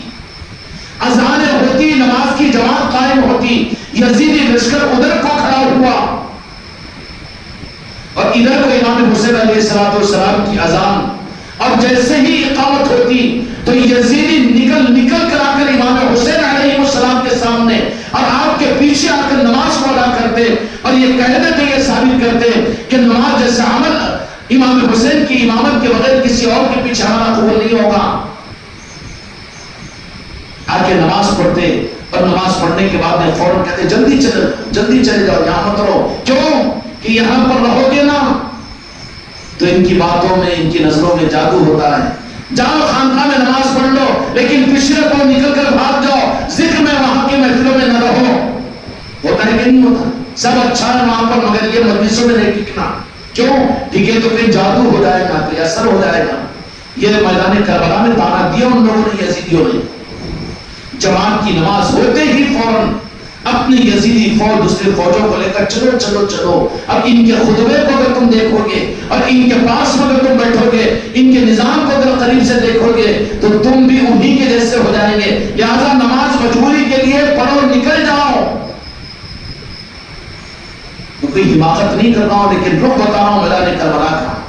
فوراً وہاں سے اپنے دوسرے یزیدی سپاہیوں کو لے کر وہ کہتے کہ ذرا بیٹھیں گے، ایک نظر دیکھیں۔ ارے نظر سے دیکھو، انہوں نظر ڈالتی ہے تو پھر نظر کا جادو چل جائے گا، ان کی باتوں میں جادو ہوتا ہے، مت بیٹھو، بلکہ نماز میں وہاں نہ جاؤ۔ نہیں، ان سے اچھا امام تو ہمارے اندر میں نہیں ہے کوئی، ہم تو جائیں گے نواز رسول کے پیچھے نماز پڑھیں گے۔ نمازی تھے نا اچھے، لیکن ان کی نمازیں ان کے لیے حب رسول، حب اہل بیت کا ذریعہ نہیں بنی تو ان کی نمازیں ان کو آخرت میں بچا نہیں سکتی، برباد کر کے رہ گئی۔ یہی بات کہتے ہیں امام حسین علیہ السلام اپنے ساتھیوں کی تربیت فرماتے رہتے ہیں۔ آخرکار نبی محرم الحرام اور بار بار امام حسین علیہ السلام کی طرف سے یہ بات کہنے کے بعد میں، لیکن جو ان کے تھے جن کو رضی اللہ عنہ نہیں بلکہ علیہ السلام بنانے کا فیصلہ عرش الہی پر ہو چکا تھا، وہ تو ایسے ستوروں پہاڑوں کی طرح سے وہ یہ بار بار کہتے امام حسین علیہ السلام کو، مولا حسین میرے مولا یہ فرماتے کہ کیا اگر تمہاری خواہش ہو تو تم کو جنت دلانے کی ذمہ داری میری ہے، تم چلے جاؤ سکون کے ساتھ میں زندگی گزارو۔ تو ان میں سے بچہ بوڑھا یہ کہتا، ہر مرد یہ کہتا کہ یا حسین آپ کے بغیر زندگی کی ایک سانس ہمیں نہیں چاہیے، پہلے ہم جائیں گے، جامع شہادت نوش کریں گے، اس کے بعد میں پھر ہماری زندگی کے بعد تمہاری ذات پر کوئی اثر آئے گا۔ حسینیوں کا مزاج یہ ہے، اور وہی امانت، وہی نظام آل رسول اور خانقاہوں کی صورت میں اور پیران کامل کی صورت میں، اولیاء کے صدقے میں یہ قیامت ہے کہ نظام کی پہچان اور یہ علامت ہے۔ اس لیے بمانگے دہر ہم نے کئی مرتبہ کہہ دیا کہ خانقاہ محمد اجمیری نصرتی کے لیے کوئی سلیبس اور کورس کی کوئی ضرورت نہیں ہے، ہمارے لیے قیامت تک ہماری نسلوں کے لیے صرف کربلا ہے اور وہاں کا ہی چاپٹر ہمارے لیے سب کچھ ہے۔ وہی دین ہے، وہی ایمان ہے، وہیں پر حق ہے، وہیں پر علی ہے، وہیں پر میرے مصطفیٰ کے نعرے میں پاک ہے۔ امام حسین علیہ السلام نے جب اپنے ساتھ میں آنے والے مرد حضرات کی حالت کو دیکھ لیا، نویں رات آئی، عشاء کی نماز، امام حسین علیہ السلام نے یزیدیوں کو بار بار یہ بات کہی اور پیغام بھیجا کہ میں دیکھ رہا ہوں کہ جہنم کے انگارے تم کو لپک کر اپنے اندر میں لینے کو تیار ہے، کہ میں نواز رسول نہیں ہوں، کیا تم نہیں جانتے، کیا مجھے تم نہیں پہچانتے، میں حسین ابن علی ہوں۔ لیکن کوئی چیز اثر نہیں کی۔ آخرکار نبی رات کی رات امام حسین علیہ السلام نے اپنے رفقائے خاص کو یہ بات فرمائی کہ دیکھو کل کو جو ہونے والا ہوں میں جانتا ہوں، کہ کل دن کے اندر میں معرکہ گرم ہوگا اور معرکے کے بازار کے اندر میں شہادتیں ہوگی اور میری نظروں کے سامنے وہ سارے حالات ہیں اور وہ ساری چیزیں ہیں. مردوں کے اندر میں فرمایا تو چیخیں نکل گئی، چونکہ اس قافلے کے اندر میں کون تھے؟ امام حسین علیہ السلام کے شہزادیاں اور امام حسین علیہ السلام کا شہزادے اور امام حسن علیہ السلام کے شہزادے اور اہل بیت اطہار کے وہ سارے لوگ. انہیں کہا کہ یا حسین، آپ کے بغیر زندگی کا ایک لمحہ ہمیں گوارا نہیں ہے، پہلے ہم شہید ہوں گے، اس کے بعد میں پھر دشمن آپ کے اوپر ہاتھ ڈالے گا، ہم آپ کے بغیر کی زندگی کا ایک لمحہ نہیں چاہتے. قافلے میدان کربلا کے اندر میں الگ الگ لگے ہوئے تھے. ایک طرف میں مرد حضرات تھے جس سے مولانا حسین علیہ السلام بھی خود ہوتے تھے، سید سجاد، علی اکبر، علی اصغر، اور محمد، اور اسی طریقے سے یہ اور بے شمار شہداء کربلا. یہاں پر 72 نفوس کا ایک قافلہ، ایک خیمہ لگا ہوا تھا جیسے مینا کے میدان میں لگتے نا خیمے، وہ بھی ایک خیمہ تھا جو میدان کربلا میں لگا تھا. اے میدان مینا کے خیموں کے جانے والوں، وہاں پر بیٹھنے والوں، وہاں لے کر آنے والوں، تمہیں پیغام ہے کہ تم دیکھو کہ تم تو وہاں سعودیہ کے زمین کے اوپر ہو، خیمہ زن ہو مینا کے میدان میں ایک حج کے لیے، اور دمبا اور بکرا اور اونٹ ذبح کر کے تم سمجھتے ہو کہ قربانی ہم نے دے دی. لیکن یاد کرو مینا میں قیام کرنے والوں کہ خیمہ میدان کربلا میں لگا تھا اور وہاں پر اونٹ اور بکری اور جانور نہیں تھے، بلکہ اہل بیت اطہار کے مرد اور عورتیں تھی. وہ پاک خاندان تھا، خدا کی قسم ان سے زیادہ پاک خاندان روئے زمین کے اوپر موجود نہیں تھا اور قیامت تک نہیں آ سکتا. نبی محرم کی رات میں مرد حضرات کے عشاء کی نماز کے بعد میں تو چیخ کر کہنے لگے. حضرت مسلم عقیل رضی اللہ عنہ کے دوسرے شہزادے بھی تھے، انہوں نے بھی کہا کہ یا حسین، یہ نہیں ہو سکتا کہ آپ کو چھوڑ کر ہم چلے جائیں اور مدینے میں سکون کی زندگی گزارے. ہم یہاں سے واپس نہیں جائیں گے، آپ کا ساتھ ہے، آپ کے ساتھ رہیں گے. جب ہمتوں کو دیکھ لیا تو پھر کیا کیا؟ مولانا حسین علیہ السلام نے آگے چلتے ہوئے نبی محرم کی رات میں، چونکہ عورتوں کا خیمہ بچیوں کا اور بچوں کا خیمہ الگ لگا ہوا تھا، اس خیمہ کے پردے کے باہر پہنچ کر کہا کہ اے زینب، حضرت زینب حضرت امام حسین علیہ السلام کی بہن ہے اور مولا کائنات مولا علی علیہ السلام کی شہزادی ہے اور سید کائنات فاطمہ الزہرا سلام اللہ علیہ کی شہزادی ہے. کہا کہ زینب، کہا کہ بھیا کیا بات ہے؟ فرمانے لگے کہ مستورات کے پردوں میں کچھ میں بات کرنا چاہتا ہوں. تو ساری مستورات ایک طرف کو پردے میں بیٹھ گئی اور پھر اس کے بعد امام حسین علیہ السلام نے ان میدان کربلا کی ان عورتوں کے سامنے کہ کل کو جو ہونے والا ہے میں جانتا ہوں اور تم لوگوں کے لیے موقع ہے کہ تم لوگ، میں تمہارے جانے کا بھی انتظام کر دوں گا، تم چل جانا. حضرت سیدہ زینب سلام اللہ علیہا کھڑی ہوئی کہ بھائی جان، یہ بات آپ کے زبان کی ہماری زندگی ہم سننا نہیں چاہتے. اور اس کے بعد میں ساری عورتوں نے کہا، اہل بیت کی اور میری ماؤں نے کہا کہ آپ کے بغیر زندگی کا ایک لمحہ اور ایک خوشی کو گوارا نہیں ہے. جو کچھ کل کو ہوگا جو آپ دیکھ رہے ہیں ان میں ہم برابر کے شریک ہوں گے اور آپ کا ساتھ دیں گے. امام حسین علیہ السلام نے معصوم بچوں کی طرف میں دیکھا اور دیکھ کر ان کو کہا کہ بچوں تمہاری کیا رائے ہے؟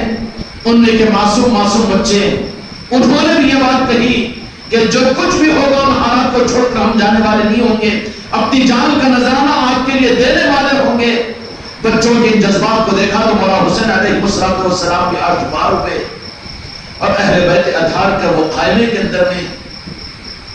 ان میری ماؤں کی چیخیں نکل گئی اپنے معصوم بچے کو لے کر. اور جب نکل رہے ہیں سیدہ زینب سلام اللہ علیہا پہنچتی ہے اور پہنچ کر آپ نصیحتیں فرماتے ہیں کہ ساری ان عورتوں کا خیال رکھنا،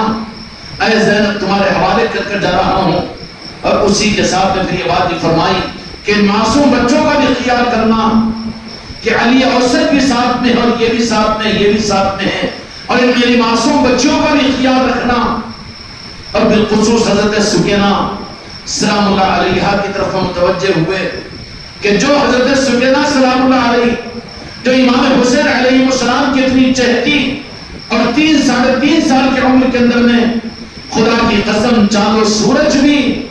ان کو دیکھ کر رش کرتے ہو، میدان کربلا کے لخو دخ اس میدان کے اندر میں پڑے ہوئے ہیں، حضرت سکینہ کی طرف میں کہ میری شہزادی ہے، یہ مجھ سے بہت محبت کرتی ہے، میرے بغیر نہیں سوتی تھی، لیکن کل کا دن جو ہوگا ان کے لیے بڑے دکھ کا دن ہوگا، لیکن سنبھال لینا اور ہمت دینا اور اس کا خیال رکھنا اور اس کو بہت زیادہ تو محبت دے دینا۔ حضرت زینب سلام اللہ علیہ نے فرمایا کہ بھائی جان آپ جو کچھ کہہ رہے ہیں اس کا مطلب میں یہ سمجھ رہی ہوں کہ کل کا دن ہمارے لیے بڑا دن ہوگا۔ امام حسین علیہ السلام نے حضرت سیدہ زینب سلام اللہ علیہ کے سر مبارک پر ہاتھ رکھا اور پشت پر ہاتھ رکھا، کہا کہ تم علی کی شہزادی ہو، سید کائنات کی بیٹی ہو، ایسی ہمت بس نہیں کرنا، بلکہ میں جانتا ہوں کہ کل کے بعد بھی تمہیں کتنا سنبھالنا ہے اور کتنے مصیبتوں کے پہاڑوں کو برداشت کرنا ہے، بس ہمت نہیں ہونا۔ جب علی کا نام سنی ہے سید زینب سلام اللہ علیہ اور سید کائنات کا لفظ سنی ہے اما جان کا، تو حضرت سید زینب سلام اللہ علیہ نے فرمایا کہ بھائی جان آپ بے فکر ہو جاؤ، میں سنبھال لوں گی اور اس کے بعد کے حالات کے لیے اپنے آپ کو تیار کر لوں گی۔ کہا کہ کیسے حالات بعد میں آنے والے ہیں میں جانتا ہوں وہ، تو سیدہ زینب سلام اللہ علیہ نے فرمایا کہ بھائی جان آپ جانتے ہیں، لیکن میرے نانا جان نے مجھے بھی کہہ دیا کہ کربلا کے بعد میں ہمارے اوپر کیا حالات آنے والے ہیں، دمشق کی بازاروں کے اندر میں ہم کو بیڑیاں ڈال کر بازاروں میں گھمایا جائے گا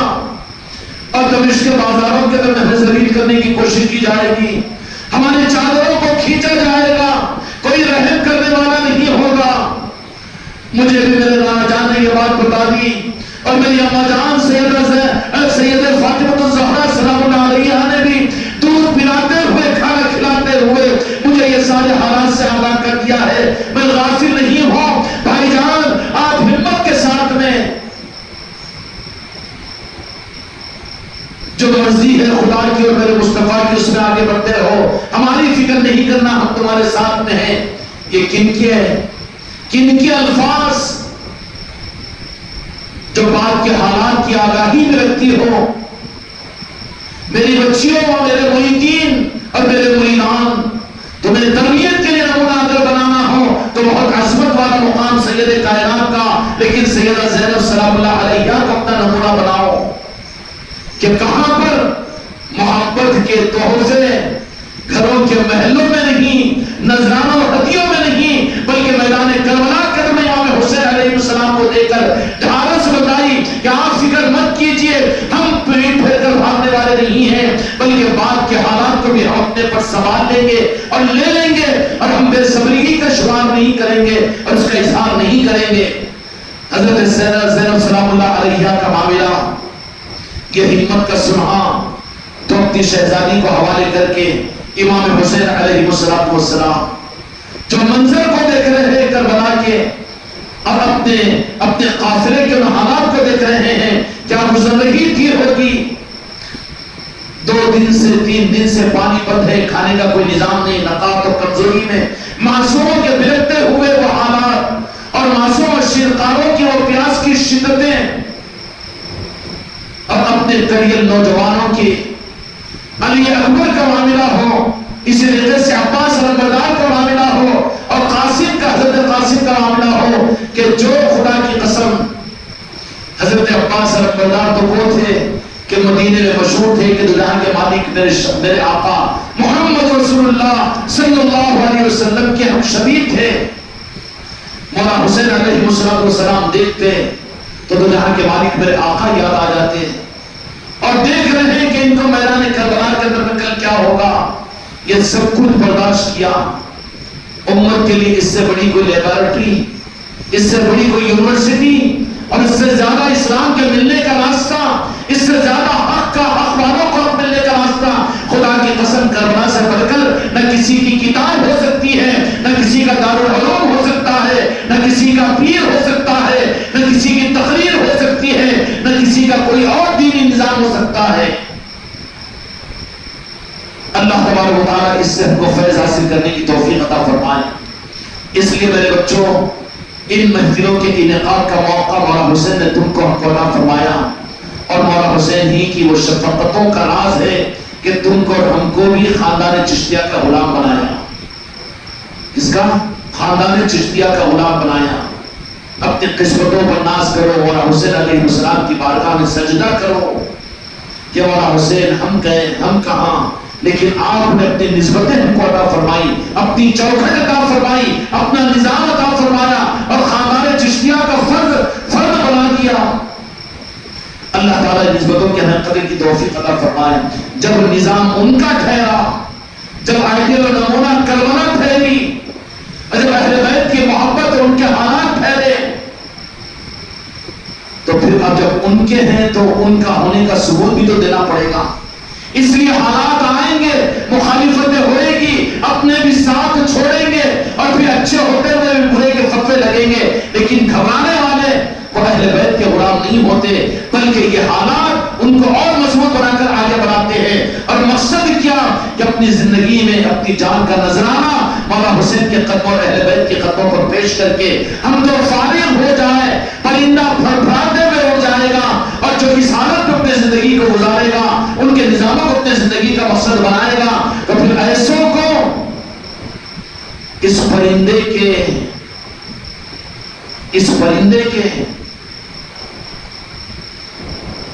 جالی کو کھولنے والے اور گھراڑے کا ڈھکن کھولنے والے وہ آل علی اور اولاد علی ہوں گے کہ اس گھراڑے میں اور جالی کے اندر اس پنجرے میں رہ کر تم نے یہ حق کا ثبوت ادا کر دیا، تو پھر اپنے غلاموں کو لینے کے لیے تو جہاں کے مالک میرے آقا اپنے پنجتن پاک کو متوجہ کریں گے، پنجتن پاک غوث و خواجہ کو متوجہ کریں گے، غوث و خواجہ ان علاقے کے مغلوبوں کو کہ وہ ہمارا ہے، اس کے جا کر اس کے پنجرے کا دروازہ کھولو، اس کی روح پھڑکتے ہوئے نکلے گی اور کہاں پہنچے گی؟ وَلَا تَقُولُوا لِمَن يُقْتَلُ فِي سَبِيلِ اللَّهِ أَمْوَاتٌ بَلْ أَحْيَاءٌ وَلَكِن لَّا تَشْعُرُونَ، پھڑکتے ہوئے نکلے گی۔ مَا تَشْتَهِي أَنفُسُكُمْ وَلَكُمْ فِيهَا مَا تَدَّعُونَ جَنَّاتٍ تَجْرِي مِن تَحْتِهَا الْأَنْهَارُ خَالِدِينَ فِيهَا أَبَدًا ذَلِكَ الْفَوْزُ الْعَظِيمُ، کہ پھڑکتا ہوا پنجرا اڑے گا، مرتے نہیں ہیں بلکہ دنیا کی پابندیوں سے، دنیا کی جکڑ بندیوں سے، دنیا کی محبتوں کے اس پنجرے سے خاندان چشتیہ اور اہل بیت اور آل رسول سے محبت کرنے والے غلام اپنی موت پر جشن مناتے ہیں، اور اپنے بعد میں بھی اپنی موت کے دن کو اس کا دن کا نام دے کر جشن منواتے ہیں اور فیض عطا کرتے ہیں۔ اور یا کہ اس کا مطلب یہ ہوتا ہے کہ وہ دن ان کا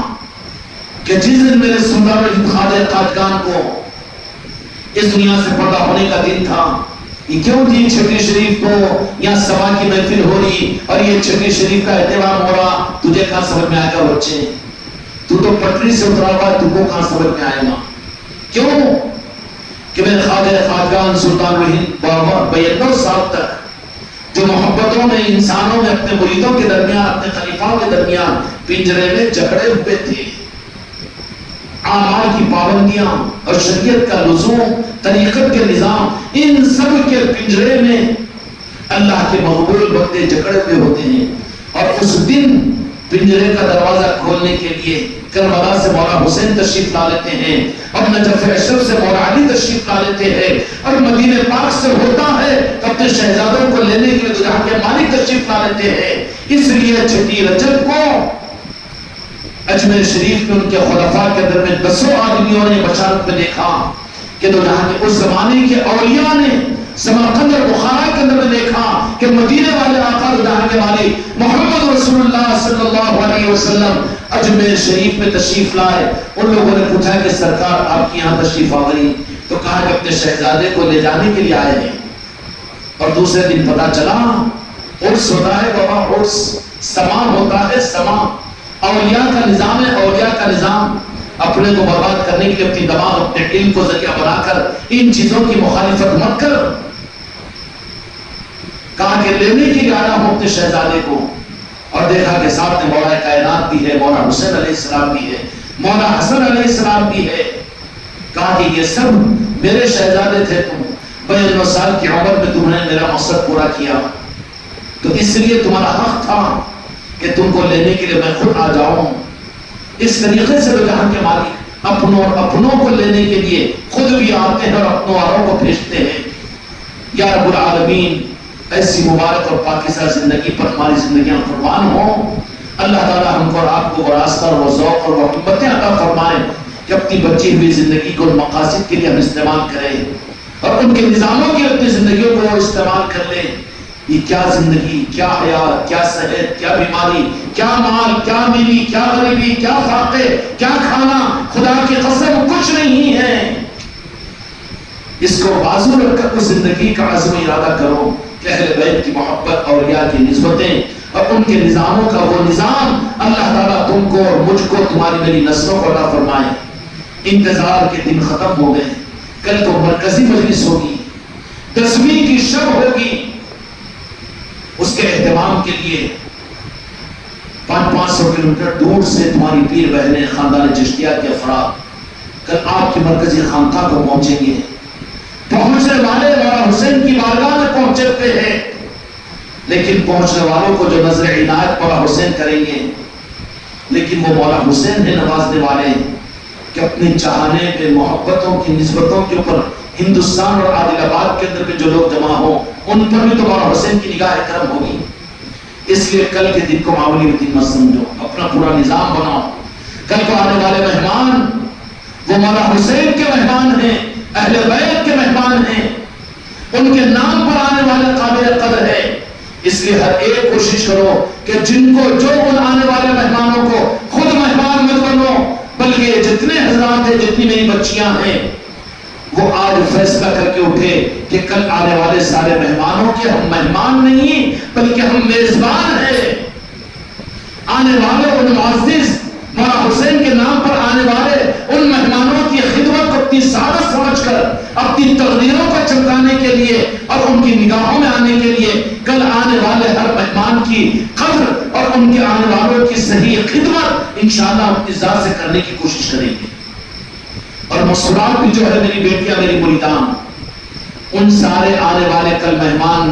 آپ کی پیر بہنوں کے اپنے آپ کو تم ان کے خدمت گزار سمجھو اور میزبان سمجھو۔ کل کا دن بیٹھ کر اپنے آپ کو بٹھانے کا دن نہیں ہے بلکہ دل کھول کر آنے والے مہمانوں کی ان کو کھلانا ہے، ان کو بٹھانا ہے، خود تکلیف پہ رہنا ہے، ان کو راحت پہنچانا ہے اور ان کو ان کی دل بستگی کرنا ہے، جو کہ آنے والے سید کائنات کی محبت میں آ رہے ہیں اور پھر امام حسین کی محبت میں آ رہے ہیں، اہل بیت کی محبت میں آ رہے ہیں۔ اس لیے بالخصوص کہاں آ رہے ہیں؟ خانقاہ محمدی اجمیری نصرتی عادل آباد کی مرکز پر آ رہے ہیں۔ تو تم لوگ کل مہمان نہیں بننا بلکہ ایک ایک میری مریدہ آنے والوں کی خدمت کے لیے اپنے آپ کو کل عصر کی نماز کے بعد یہاں پر پہنچ جانا ہے۔ مغرب کے بعد سے محفل شروع ہوگی اور کل یاد حسین کی محفل مرکزی محفل ہوگی اور سارے عاشقین حسین پہنچے ہوئے ہوں گے اور مولا حسین علیہ السلام کی محبت کی خیرات لٹے گی۔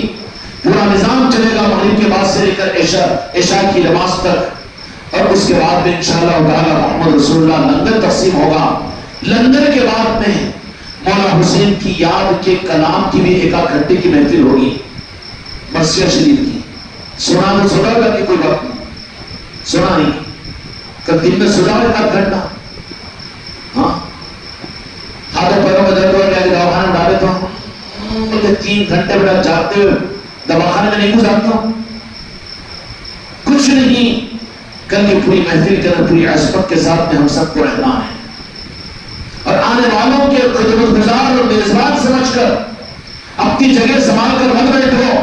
بلکہ آنے والوں کو پانی پلاؤ، آنے والوں کو شربت پلاؤ، آنے والوں کی خدمت کرو۔ جو کچھ تم خدمت کر سکتے ہو ملاقات کرو، مسافر کرو، خیر خیریت معلوم کرو، اپنے سے پہلے انہیں کھلاؤ، اپنے سے زیادہ ان کو اہمیت دو۔ تمہارے گھروں کے مہمان اتنے قابل تعظیم نہیں ہیں جتنے کل یاد حسین کی نسبت پر آنے والے یا عاشقین حسین، وہ جو بچی آ رہی ہے، جو بچے اور بوڑھے آ رہے ہیں، وہ تمہارے میرے لیے قابل قدر ہے۔ اس لیے میرے مریدان کے لیے یہ حکم ہے کہ کل کوئی اپنی جگہوں کو سنبھال کر نہیں بیٹھنا بلکہ آنے والوں کے خدمت گزار سمجھ کر اپنے آپ کو میزبان ثابت کرنے کے لیے. یہ عیب کی بات ہے کہ کوئی لنگر کھا اپنا برتن جا کر خود دھو لے، نہیں، بلکہ تم میزبان ہو تو میری بچیاں خود آگے بڑھ کر پہلے ان کو کھلائے، بعد میں خود کھائے، اور خوب کھلانے اور خوب عظمتوں کے ساتھ میں، تاکہ ان کو بھی احساس ہو جائے کہ مولا حسین کی نسبت پر آئے ہیں تو واقعتاً یہ سچے عاشقین حسین ہیں. اس کے بجائے خود ہی کھا لیا، خود اپنی جگہ سنبھال کے بیٹھ گئے، خود یہ نہیں بابا، یہ کام نہیں ہے. اس لیے سارے لوگ اپنے وقت کو فارغ کر کے جب تک یہاں پر واپسی کا حکم نہ ہو جائے اس وقت تک اس مجلس میں استقامت کے ساتھ میں جم کر رہنا ہے. کہ وہ ٹھیک ہے انشاءاللہ میری بیٹیاں بھی کل کو اس بات کا دھیان رکھے، آنے والے تمہارے مہمان ہیں، تم میزبان ہو، اور تمہاری خوش قسمتی ہے کہ تمہیں ایسے مقدس مہمانوں کی میزبانی کی سعادت نصیب ہو رہی ہے کہ جس سے مولا حسین خوش ہوں گے، سید کائنات خوش ہوگی، حضرت زینب سلام اللہ علیہا خوش ہوگی کہ ہماری محبت میں آنے والوں کو مہمان سمجھا اور ان کی میزبانی کا حق ادا کیا. آنے والوں کی خدمت کرو اور وہ دل سے تم کو یہ کہے کہ ہاں تم لوگوں نے ہماری خدمت کا حق ادا کیا. آدمیوں کے اندر بھی آپ حضرات بھی اپنے آپ کو میزبان سمجھو، آنے والے مہمانوں کو خوب ان کے دل جیتنے کی کوشش کرو. سمجھ میں آئی بات؟ ارے انہیں تو لگا پھیلانا چاہیے، اس کو نیٹ جا رہا چیپڑ جا رہا، یہ مت سمجھو. اولیاء ایسے لوگوں کو بھی بھیجتے ہیں اپنا روپ ڈال کر کے جا کر دیکھ کر آؤ دلوں کو. اب تو پیر صاحب کے چھاتا پاؤں دبا کے ان کو پانی پلا کے خوش خوش ہے، وہ تو تیری غرض ہے. کل آنے والوں کے اندر میں ہو سکتا ہے کہ تیرا امتحان لینے کے لیے اولیاء اپنے وجود کے بدل کر کسی کو بھی بھیج دے. اگر دل کی آنکھ ہوگی تو پتا چلے گا کہ کون کون آتے ہیں، کس روپ کے اندر میں آتے ہیں. اس کا مطلب یہ نہیں کہ ہر ایک تیرا بیٹا دکھا تو اس کے پیروں پہ پڑ جاؤ، یہ بھی پاگل پنی ہوا. پھر کان دے بولو میرے کو بچیاں پر بچہ ہونا، میرے کو دعوت ہو رہنا اور میرے کاروبار، یہ بیوقوفی کی بات ہے. یہاں تو جس در کے اوپر بے واقع ملتا ہو مانگنا عیب ہو جاتا ہے. اس لیے کل آنے والوں کی خدمت کو اپنی انفرادیت اور اپنا مزاج چھوڑ دو اور کل ہر ایک کی خدمت کرنے کی کوشش کرو. کیوں کرو گے؟ اسی طریقے سے بچیوں کو بھی، اور پھر اس میں مس نہیں ہو جانا کہ کل کی محفل